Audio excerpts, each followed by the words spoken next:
حامدا ومصليا ومسلما أما بعد فأعوذ بالله من الشيطان الرجيم بسم الله الرحمن الرحيم يا أيها الذين آمنوا توبوا إلى الله توبة نصوحا صدق الله العظيم. زما ډیر قابل قدر قابل احترام مشرانو کشرانو رونو او د خپلو کورونو په چار دیوارو دننه ناستو پردنشینو خویندو میندو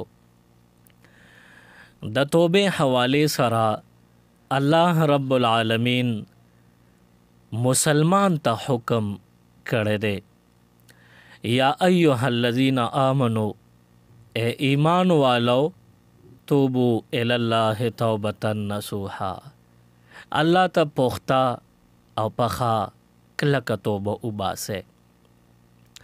د انسان عمل که خوي د هغې په نتیجه کې الله ته نږدې کیږي او جنت تتلو والا جوړیږي او که انسان خراب عملونو والا وي داغې عملونو د لاسه د الله نه لري کیږي او جنت نه هم لري کیږي جهنم ته نږدې کیږي او د شیطان ملګری پې جوړیږي.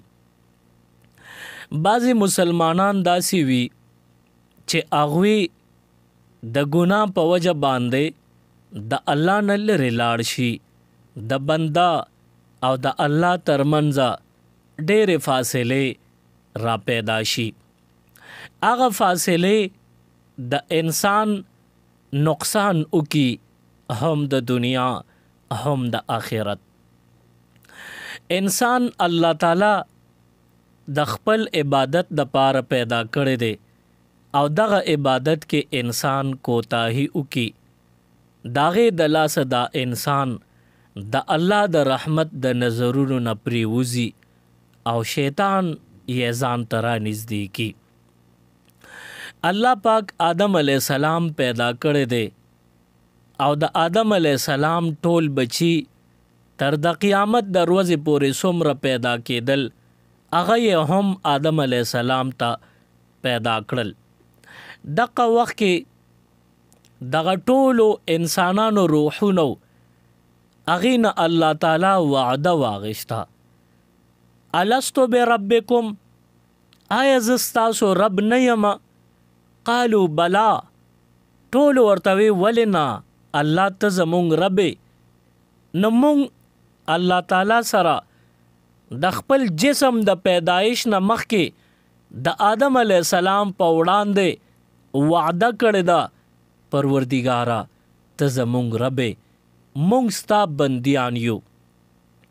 نو د رب او د بنده ترمنځه وعده وشو عهد وشو او ټولو مسلمانانو بلکې تمام انسانانو تسلیم کړه پروردګاره ته زمونږ رب ته زمونږ الله یې.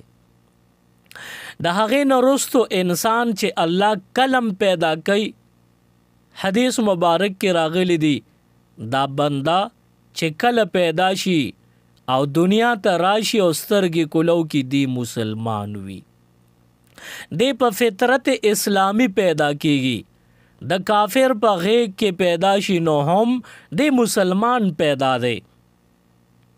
بیا وروستو حضور علیہ السلام فرمایي چې والدین د خپل ماحول مطابق دا بچی هغه شان جوړ کی نو کدی مسلمانانی نو بچیم مسلمان پاتې شي او کدوی یهودیانی نو بچیم یهودی لوي شي یهودی ته نه جوړ شي عیسایانی نو عیسائی ته جوړ شي مجوسیانی نو مجوسی ته نه جوړ کی. نو دا د هغه وعده پاسداری الله تعالی کړی دا چې دنیا ته کم ماشوم راځي سترګې کولاوي سترګې پرانیزي نو دغه ماشوم الله تعالی مسلمان پیدا کوي. وجه دار چې دیم سو وخت کې الله سره وعده د کړی دا چې زستا بنده یما او الله ته زما رب د هغه وعده پاسداری الله تعالی وکي او ماشوم چې کلم پیدا کیږي نو مسلمان پیدا ځکه د سره وعده کړي چې زه دې منم نو بیا چار چاپیره ماحول په د باندې اثر انداز شي او هغه شی ته جوړ کی ماحول چې څنګه وي. نو موږ او تاسو الله ته نږدې یو، الله تعالی ځان ته نږدې پیدا کړی یو او موږ نه وعده او اقرار هم اغشته دی. د هغې باوجود که کله انسان ایر غیر نظر وکي او د ګناه طرف ته لاړ شي نو دته الله تعالی د توبې یو لار پرانست پرې خود دا وی خیر د زمانه لری تلی بندا اوس را واپس شه او توبه وباسا. حضور علیہ الصلوۃ والسلام فرمایي چې الله تعالی فرمایي من تقرب الی منی شبرا، چې څوک زما طرف ته یو لیش فاصله کې راځي تقربت الیه ذراعا، نو دغه بنده ته زه الله تعالی فرمایي زه ورته یو گز ورنږدې کېږم. نو چې کله یو انسان یو قدم واخلي الله تعالی په تیزه سره د بنده طرف ته راځي دته د توبې اغلار کولو ساتل دا. نو موږ او تاسو د خپل ناکار اعمالو په وجه باندې د الله نه لري لاړ شو، خو بیا هم الله تعالی مونږ پرېږدي نه، بلکې مونږ ته وایي چې خیر دی زمانه لري تلې بندا را واپس شه او ما ته واپس را نږدې شه. نو بنده وایي چې زه خو به در واپس شمه خو ما خو شاته زندگی ټوله د ګناه ډکه تیره کړې ده، زه به اوس څنګه را واپس کېږم. نو دته الله تعالی د توبې احکام واضح کړل او په احادیثو کې هغه احکام ښکاره شو. حضور علیہ السلام فرمایل وی چې کله یو بنده په صدق دل سره توبه وویستله د هغې توبې برکت بداوي چې د دې انسان د ماضي څومره لوی او واړه ګناهونه وو هغه ټول ګناهونه د سمندر د زګ برابر ولی نوي یا د دین زیات ولی دی نوي، هغه ټول په دې یو لفظ د توبې سره الله تعالی معاف کی. نو موږ او تاسو دا فکر به نه کوو چې موږ ګناهګار یو او اوس که توبه ویستل غواړو نو زمونږ خو ټیک ده چې توبه به قبول شي، خو موږ خو شاته ټوله زمانه په ګناهونو کې تیره کړې ده. نو دا فکر مکوه، دا فکر نه دی تعالی پکار، بلکې ستا توبه کې کمال دی چې کله په اخلاص سره تا توبه وویستله نو د دغې توبې دومره زور او دومره اثر او طاقت دی چې ستا دغه شوي ګناهونه ټول درته معاف شي او ستا په ګناهونو کې چې څومره تعداد او شمیره وه د هغې د شمیر مطابق نیکې په عملنامه کې ولیکلی شي. مثلا 100,000 ګناهونه دي کړي دي نو واقعي چې دا ډیر دي، خو چې تا په اخلاص سره توبه وویستله نو ستا 100,000 ګناهونه معاف شو او ورپسې بیا 100,000 چې څونه ګناهونه معاف شو هغه مره په عملنامه کې نیکې ولیکلی شي. نو دا ستا د توبې طاقت دی، د هغې اثر دی. اخلاص سره توبه ویستل پکار دی. آدم علیه السلام د جنتونو نه راکوز شو نو بیا جړل چې داسې کوتاهي رانه ولې کېده، حالان کې دا ګناه نه ده، دا خو الله هم داسې غوښتل. په دې طریقه باندې آدم علیه السلام د جنت نه دنیا ته رالیږل غوښتل، خو بیا آدم علیه السلام ځان ملامته کوي چې ما ولې داسې کوتاهي کوله. نو 300 کاله وجړل، د سترګو نه اوښکې لاړې او یو شانې الله ته اوښکې توی کړي دي. د هغې اوښکو تویولو اثر داو چې الله تعالی ورته د توبې الفاظ وښودل او آدم علیه السلام ګناه نه ده کړې، خو د آدم علیه السلام زړه مبارک مطمئن کېده نه، اطمینان ورته نه راته چې دا ولې زه داسې تیر وتم. نو د اطمینان دپاره اوښکې تویول دا ډیر زیات ضروری وي. نو آدم علیه السلام 300 کاله اوښکې تویې کړې. نو د هغې دا اثر وشو چې آدم علیه السلام له د زړه د اطمینان ورکولو لپاره الله تعالی د توبې الفاظ را اولیږل. ربنا ظلمنا انفسنا وان لم تغفر لنا وترحمنا لنكونن من الخاسرین. دا د توبې الفاظ سورت اعراف راغشتي دي. آدم علیه السلام دا اولوستل. دا د اوښکو تویولو برکتو او د الله مخکې د جړا هغه اثرو. نو عرض مې دا کو ستاسو په خدمت کې چې مونږ او تاسو ګناهګار یو. د الله نه ډېرې فاصلې مونږ ترمنځ پیدا کړي دي. مونږ ډېر لرې تللی یو. خو نن پکار دی چې را واپس شو او یو لفظ دی یا الله زما توبه په اخلاص سره ووایه چې زما توبه. نو د دې اثر به دومره وي چې ستا د ماضي څومره ګناهونه دي هغه درته معاف شو. او چې څونه ګناهونو شمیره وه د هغې د شمیر مطابق نیکې درله عملنامه کې ولیکلی شوې. نو دا یو لویه د کمال خبره ده چې مونږ تاسو په الله خپل ګناهونه وبخو، په الله ځان معاف کو. توبه څه ته وایي؟ نو د دوه کسو منځ کې چې جنگ راشي او بیا دا یوم وایي چې زه صلح کول غواړم او دا بلم وایي چې زه صلح کول غواړم. راضینامه وکړي او صلح وکړي دام توبه ده. خو دا د بندیانو په منځ کې ده. او چې کله د بنده او د الله ترمنځ شي نو الله م وایي زما مروره بنده زه تا سره صلح کول غواړم. او دا بنده د دتم احساس وشي نو دیم وی الله ما ناراضه کړي زه تا سره صلح کول غواړم. نو بس دا توبم نو صلح راضینامم ده. د دې صلح په برکت باندې الله ځان ته تا رانږدې کی. د دوو فریقو دشمنی وي او بیا هغه په قرآن لاس کېږي چې نن نه پس زمونږ یو بل ته هر تیرې خبرې پاتې باقي به زمونږ ښکلی وخت تیریږي دشمنی بني نه یو بل له غاړې ورکي. نو دا توبه ویستونکې بنده الله له غاړه ورکي او الله یې ځان پورې راجوخ کی. دا دته محسوسیږي او کتونکو خلکو ته نه محسوسیږي. په توبه کې چې کوم خوند او مزه ده نو دا هغه خوند او مزه چې بنده الله یې ځان ته راغاړې باسي او رانږدې کی. خو دا دته پته لګي بل چاته نه. نو توبه ویستل د الله او د بنده ترمنځ صلح او راضینامه ده. روایاتو کې راغلی دي بنی اسرائیلو کې یو بزرګو داغه نوم عبدالواحد. نو دا دومره د اوچتې پایې بزرګو چې د دعا وکړله پروردګار په جنت کې به زما زوجا او زما بیبي سوکي. دا سوال وکړه. نو الله تعالی ورته د کشف په ذریعہ باندې یا د الهام او د القا په ذریعہ باندې او خودل وی په فلانی ځنګل ورشه الته یو جومپړی ده په هغې کې یو زنانه اوسیږي د هغې نوم دی میمونه. نو د هغه میمونې سره ملاقات وکړه دا ستا د جنت ملګری به وي. په جنت کې به د دې سره نکاح کوم.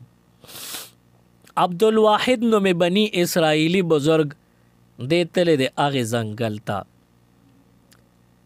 دغه زنانه سره ملاقات دپاره په دنیا کې خو د ده څه نه ده خو آخرت کې الله ورته وښودل چې دا به ستا زوجه وي دا به ستا منکوحه وي. نو دې ملاقات له راغلی دی خو هغه میمونه بزرګه وه د ده نم زیاته بزرګه وه د رنګه توره وه. نو کتاب لیکلی دی میمونة السودا. سودا توروالی ته وایي. نو میمونه نوم او سودا به ورته د توروالی د وجې وي. نو دغه بنی اسرائیلی بزرگ عبدالواحد راغلی د ځنګل ته چې وی قتل د دې بزرگ زنانه ملاقات له خورازی د جومپړی خوا کې د دې میمونې ګډې چیلې سره دی او دې سره شپون نو چې دغه ګډې چیلې ورله نگهبانی وکي.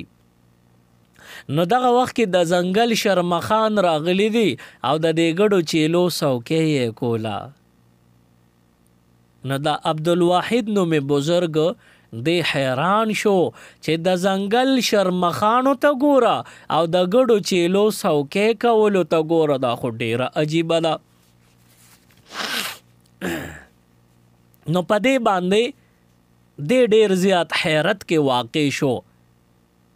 دننه جومپړی ته د ورتلو کوشش یې کوو، نو د دننه آواز ورته وشو. هغه زنانه د مانځه نه سلام واړو، دته دی بهر دی لیدلې نه او آواز یې ورکه، عبدالواحده دلته څنګه راغلی؟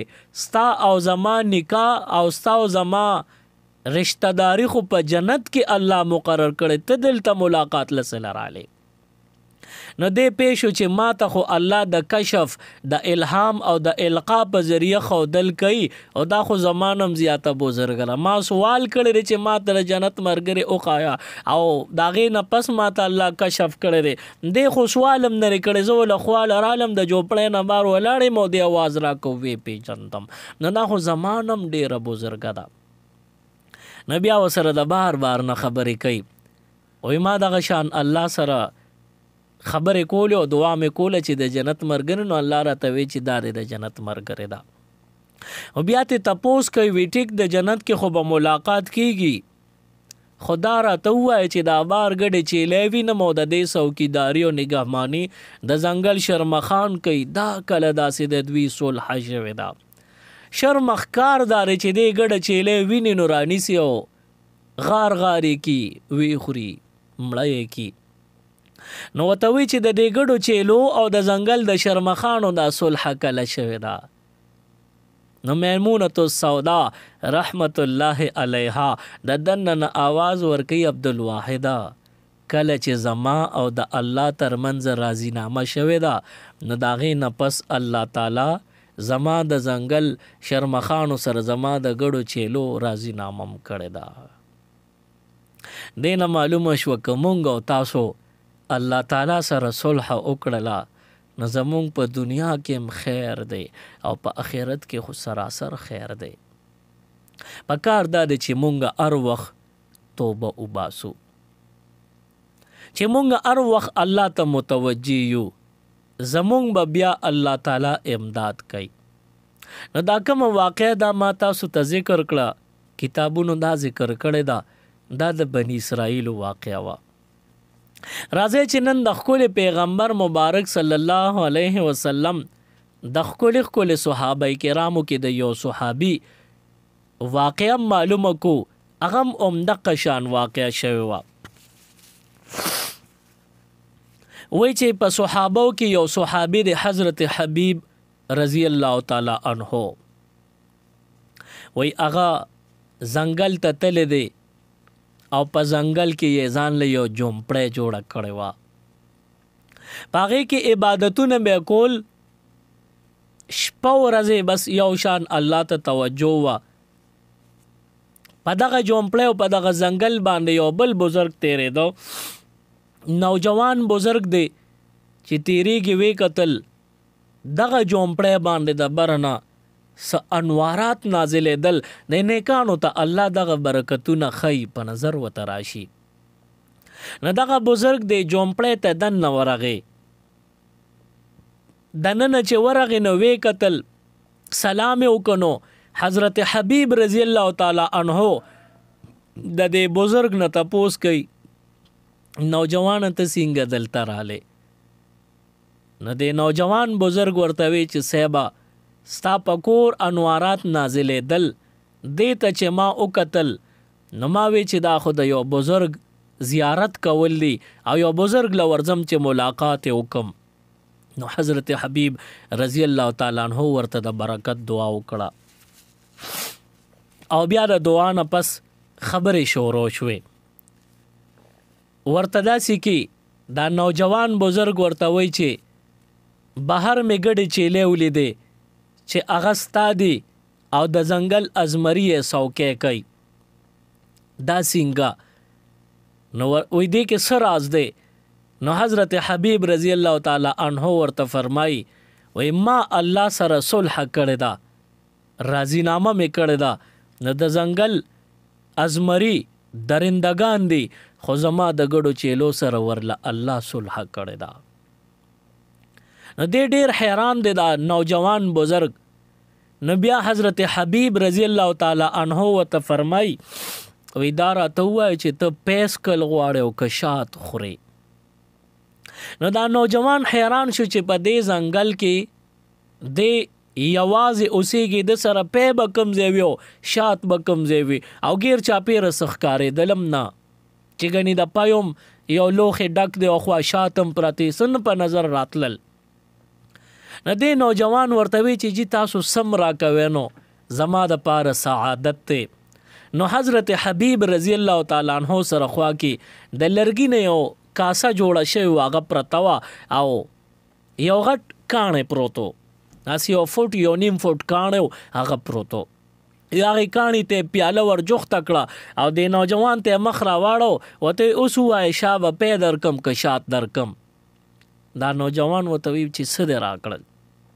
نو هغه کاڼي ته دغه د لرګي نه جوړه پیالې ور نږدې کړو، د هغې کاڼي نه چینه روانه شوه، پی ورته رالل، هغه د لرګي پیاله ته ډکه شوه. نو الګ خدا بزرگ خو اسم حیرانو، خو چې د کاڼي نه پیر جاری کېدلی ولیدل نو نورم حیران شو چې ډیر په حیرت کې واقع شو. نو زه یې تپوس وکړو وایي صاحب دا څنګه ماجرا ده، د دې څه حقیقت او د دې راز راته ووایه.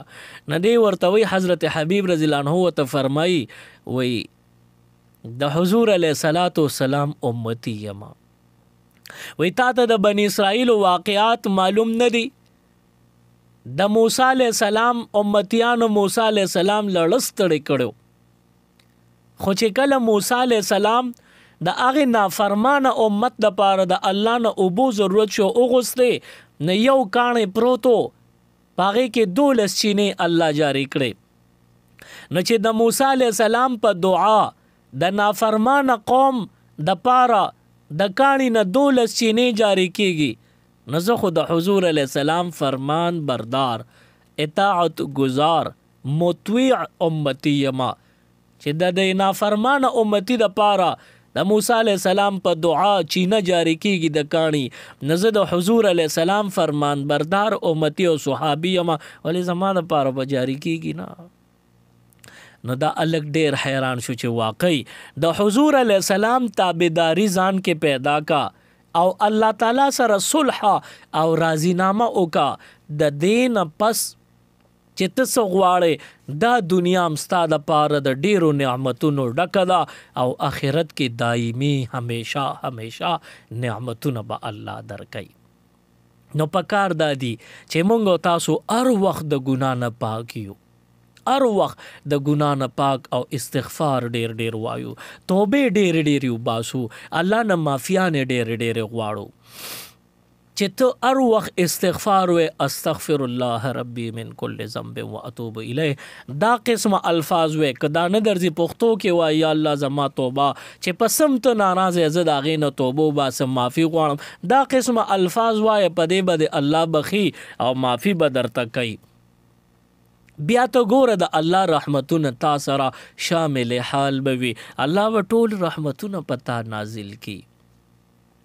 نو ستا زما په توبه باندې زمونږ دلی سکون مونږ ته ملاویږي، د زړونو سکون راته راشي او الله هم پې راضي او خوشحاله شي او زمونږ دنیا او آخرت هم پې ښکلي شي او په دې الله تعالی ډېر خوشحالیږي.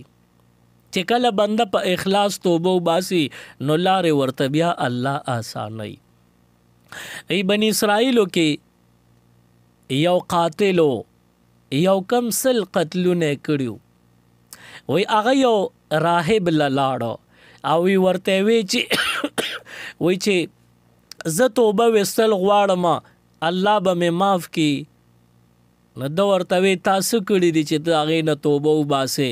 نو وی دې قاتل ورته وی چې یو کم سل قتلونه مې کړي دي اوس به مې الله معاف کی. نو هغه بزرګ ورته وی چې نه یاره تا خو دومره ډېر قتلونه کړي دي چې تا الله نه معاف کوي. نو بس دا خو قاتلو لاسې د قتلونو سره بلدو، نو بس دغه بزرګ نه هم سر پرې کو هغه هم مړ کو، قتل یې کو. وی یو کم سل دی راشه چې پورا سل خو یې کم. هسې مې الله نه معاف کوي نو بس قتلونه دې سل شي، نو د یو کم نه سل قتلونه شو. خو بیا مړه کې سودا و چې ما الله معاف کوي که نه. اخلاص هم پکې خو لار ورته معلومه نه و، نو په غلطو لارو چارو سرو. نو چا ورته ووایي چې یاره مونږ ته خو د مسلې حل نه دی معلوم، خو فلاني ځای کې یو راسخ العقیده یو کامل بزرگ دی، هغه له لاړ شه. نو مدې هغه له تلو، هغه سره ملاقات شو، ورته وایي ما سل قتلونه کړي، زه به معاف شم چې توبه وباسم. وایي او الله تعالی سره ډیر رحمتونه دي، سل قتلونه الله درته معاف کوي، توبه وباسه بالکل یې درته معاف کوي. نو بس د په اخلاص توبه وویسته. نو بیا دغه بزرگ پیش شو چې دې انسان ته ماحول داسې د قتلونو جوړ دی چې دې هر ځای کې په نس خبره قتل کوي. نو د هغې په وجه باندې هغه بزرګ ورته ووایي چې توبه دې قبلیږي، خو د دې علاقې نه هجرت وکړه، دا کومه کې چې ته ګناهونه کې، چې ته د نیکانو خلکو مجلس او د هغوی خواله لاړ شه. نو به دې پړه کې په دې خیال دی چې زه توبې ویستولی ځم او په لار روان دی. هغه د توبې مقام ته ځي، په لار کې د ده انجام دته معلوم نو، او دله د مرګ فرشتې راتلې. دې په دې لارې په نیمه کې خو د ګناه د دې ځمکې ته لږ جوختو یو 2 قدمه، او دغه وخت کې مري. نو ما لوسې پوسې کولې په ځمکه لوغړېده پروتو، او روح ته نه پرواز کوي. دغه وخت کې اسمانونو کې 2 قسمه فرشتې وي، د نیکانو خلکو روح ښکلې د نیکانو فرشتې راځي اخلي ته، او د بدانو خلکو د پاره بد شکله فرشتې راځي، هغې خپل شکلونه لږ نازیبا جوړ کړي چې دته هیبت ورسي. نو 2 قسمه فرشتې د 2 ډلو هغې خپلو کې په اختلاف شوې. د یوې ډلې وی چې دا نیک سړی مري نو مونږ ورلزو، بلې ډلې وی چې نه دا بد سړی مري روح به ته مونږ اخلو. نو چې اختلاف یې راغی نو هرې مسلې حل خو الله سره وي. نو فرشتو الله ته توجه وکړه، پروردګار څه وکړو؟ نو الله تعالی ورته وی چې دا ځمکې ناپ کې چې دې د کمې ځمکې نه را روان دی، دغه بد او ناکاره ځمکه ده، او کمې ځمکې ته روان دی نو هغه پاک او نیکه ځمکه ده. نو بس دا ځمکه ناپ کې، نو بس ځمکه ناپ کول شروع شو. خو حدیث کې دی وی د الله په علم کې او چې دا د نیکانو ځمکې نه 1 لیش یا 2 لیش ته لري، او د بدانو ځمکې ته جوختو. نو دله به خامخا د بدانو فرشتې راځي، د خرابو خلکو روح چې کومې فرشتې لي ابه وله راځي. نو په داسې وخت کې الله تعالی د د اخلاص ته کتلی چې د کې اخلاص دی، نو الله تعالی سونه مهرباني وکړه. حضور علیه السلام فرمای الله پاک دی کومه چې د ګناه ځمکه هغې ته حکم وکړي ته لږه خوره شه، نو هغه ځمکه اوږده شوه. او کومه چې د نیکۍ ځمکه نو هغې ته الله حکم وکړو ته راټوله شه، نو هغه د نیکۍ ځمکه د توبې والا ځمکه اره مختصر شوه. نو چې بیا فرشتو ناپ واخیسته نو ویې کتل د نیکانو ځمکه ډېره اوږده وه، دې ته دې خوا راغلی، او د بدانو ځمکه ډېره اوږده وه، دې ته دې بل طرف ته راغلی، د نیکانو هغه ډېره مختصر شوې وه. نو هغې ته دې لنډ وخته، حالانکې 1 یا 2 لیشته فرق پکې و، خو الله ورته ځمکې لنډې اوږدې کړې، او دې د نیکانو ځمکو ته واړو، او بیا ته فرشتو د نیکانو فرشتو روح ته نه د هغوی په لاس لاړو. نو دغې ځای کې مونږ ته اشاره ملاویږي که مونږ او تاسو توبه وباسو او اخلاص زمونږ په توبو کې وي، نو بیا په دې باندې الله تعالی مونږ ته لارې اسانۍ، زمونږ مصیبتونه دفع کوي، او الله پاک زمونږ ګناهونه معاف کوي. نو مونږ به لاس په دعایو او خپله زندګۍ کې روزمره دا یو ځان له به دستور جوړ کو، یو روټین به جوړ کو چې هر وخت به ډېر ډېر استغفار وایو. چې موږ څونه په اخلاص سره او کثرت سره استغفار وایو، موږ ته روزانه مسائل پریشانۍ راځي، هغه مسلې هغه پریشانۍ او الله په خپلو قدرتونو ختموي. نو الله پاک دې په دې خبرو د عمل کولو توفیق راکړي. سبحان ربک رب العزة عما یصفون، وسلام علی المرسلین والحمد لله رب العالمین. پروردگار زمونږ په حال باندې رحم او کرم وکړي. الہ العالمین ته د توبې ویستونکو خلکو دوست جوړیږي. مونږ توبه په صدق دل سره وباسو. پروردگار زمونږ توبې قبول کړي او د توبې په وجه چې تا کومې وعدې کړي دي هغه وعدې مونږ سره تر سره کړي. پروردگار زمونږ ټول ګناهونه مونږ ته معاف کړي.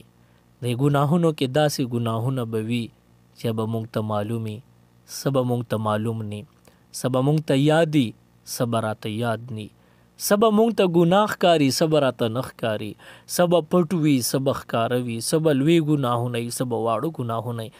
پروردګار هر هغه کار چې په هغې ته مونږ ناراضه کړی یې او ته پې مونږ نه خفه کېږې، الله د هغې نه مونږ وساتې او مونږ ته معافي وکړي او زمونږ توبې قبولې کړي. د دنیا او د آخرت د رسوایۍ نه پروردګار مونږه وساتې. الہ العالمین د دنیا او د آخرت کامیابی او خوشحالی او سعادت مندی زمونږ نصیب کې. د دعا په چل نه پوهېږو پروردګار ستا حبیب تا نه کم خیر غوستی دی هغه مونږه ټولو له راکړې او کم شر نه چې امان غوستی دی د هغې نه مونږ ته امان راکړي. زمونږ په دې دعا باندې زمونږ میندو زمونږ مشرانو کشرانو جولې خورې کړي دي، لاسونه خواره کړي دي او آمین وی. پروردګار دغه آمین سره د فرشتو آمین یوځای کړي. څنګه چې د حدیث مبارک مطابق حضور فرمایلی دي چې کومې دعا سره د فرشتې آمین یوځای شي هغه قبلیږي. یا الله زمونږ دعا سره د فرشتو آمین یوځای کړي. زمونږ ټولې دعاګانې قبولې کړي. پروردګار مونږ خو تا نه خیر غواړو. مونږ ډېر کمزوري یو او د ګناه په وجه مونږ تا نه ډېر لرې تللي یو. یا الله مونږ را واپسي غواړو. مونږ ستا طرف ته توجه غواړو. الہ العالمین زمونږ رجوع الله نصیب کې. یا الله زمونږ په حال باندې رحم او کرم وکې. پروردګار زمونږ په حال باندې رحم او کرم وکې. الله مونږ تا نه څه غواړو. کلم که مونږ د ګناه سوال کو اره له مقبلوه د ګناه سوال تا نه کو. الہ العالمین مونږ د نیکو سوال تا نه کو. د خپل نسلونو د زیاتېدو سوال تا نه کو. د خپل ضروریات شرعیو د پوره کېدو سوال تا نه کو. الہ العالمین مونږ د رحم درخواست تا ته کو. مونږ د رحم اپیل تا ته کو. پروردګار مونږ خو تا ته د کچکول په شکل د لاسونه نیولي دي. ملنګ چې د بادشاه په دربار کې ودرېږي نو هغه ملنګ د څه ورکړي وي یا نه وي خو بادشاه خپل شان ته ګوري او د خپل شان نه شرمېږي، حیا ورځي نو ملنګ خالی لاسونه نه رخصتوي. پروردګاره ته بادشاه یې، د بادشاهانو بادشاه یې، ځان ته تا په خپله احکم الحاکمین ویلی دی نو ته خو د بادشاهانو بادشاه یې. موږ فقیران او ډېر ګناهګاران ستا مخې ته راغلي یو. پروردګاره مونږ تا نه غوښتنه کو، مونږ درنه سوال کو. الله د دنیا بادشاه تم ځان بدی ښکاري که ملنګ خالی لاسونه رخصتوي نو ته خو ډېر غیرتي بادشاه یې، ته خو ډېر حیادار ذات یې. الله پاکه مونږ له زمونږ مرادونه زمونږ په جولو کې راواچوه. مونږ لاسونه پورته کړي تا تم نیولي دي او دعا درنه غواړو. پروردګاره دا لاسونه به مونږ سترګو او مخونو له وړو. مخ له اوړو نه مخکې زمونږ مرادونه شرعیه پوره کړي. پروردګاره که مونږ تا نه د ګناه سوال کولې نو مونږ ملامت او تا ته شرمنده وو، خو پروردګاره مونږ تا نه جایز سوالونه کو. یا الله زمونږ په حال رحم وکړې، زمونږ ضروریات پوره کړي. یا الله پاک زمونږ چې چا سره څه قسمه واسطې دي د هغې خلکو زړونه نرم کړي، رحمونه پکې پیدا کړي. په مونږ باندې دا ټوله دنیا مهربانه کړي او الله ته را باندې نظر کرم او د رحمت نظر وکړي. یا الله د خپل رحمت صادر نم بهر مکې، د خپل رحمت صادر را باندې راخور کړي. الله تا ته مونږ معلوم یو که مونږ ګناهګار او نو اوس خو توبه وویسته، مونږ خو اوس تا نه معافي وغوسته، تا سره صلح وکړه، ته چې په صلح خوشحالېږي نو زمونږ نه ولې نه خوشحالېږي یا الله زمونږ نه راضي شه زمونږ نه خوشحاله شه او داسې رانه خوشحاله او داسې رانه راضي شه چې بیا زمونږ نه کلم ناراضه مشي. یا الله پاکه زمونږ په حال رحم وکې. مونږ تا نه سوال کوو ته د پټو زړونو په رازونو خبردار ذاتې. الله پاکه زمونږ په زړونو کې څه دي علیم بذات صدور ذاته زمونږ ټول د زړونو پټ حالونو نه خبردار ذاته ته زمونږ ټول حاجتونه پوره کا. زمونږ ضروريات شرعیه زمونږ ضروريات دینی زمونږ ضروريات دنیاوي دا ټول پوره کې. یا الله په مونږ کې اتفاق اتحاد راولې. یا الله پاک د دنیا او د آخرت ضروريات شرعیه او دنیاوي ټول ارسراله پوره کې. یا الله پاک چاته محتاج مکه په دې اوریدونکو کې بم ډیر داسي چې داغي بشرعي حاجتونه اول پوره کې. چا باندې قرضونه ولا ختم کې. چاته مالی مالی پریشانه ختم کې. سوک سم مصیبت زدوی الله مصیبتونه رفع دفع کې. الہ العالمین سو قرضداري دي ته خپل رحم او کې صادر د رحمت پر اخور کې. یا الله مونږ ته د دعا درخواست کو. الله پاکه مونږ ته د دعا درخواست کوو ته زمونږ دعاګانې واوره زمونږ دعاګانې قبول کا او اخر وخت کې په ژبه دا کلمه راوستل کې چې لا اله الا الله محمد رسول الله صلی الله علیه وسلم.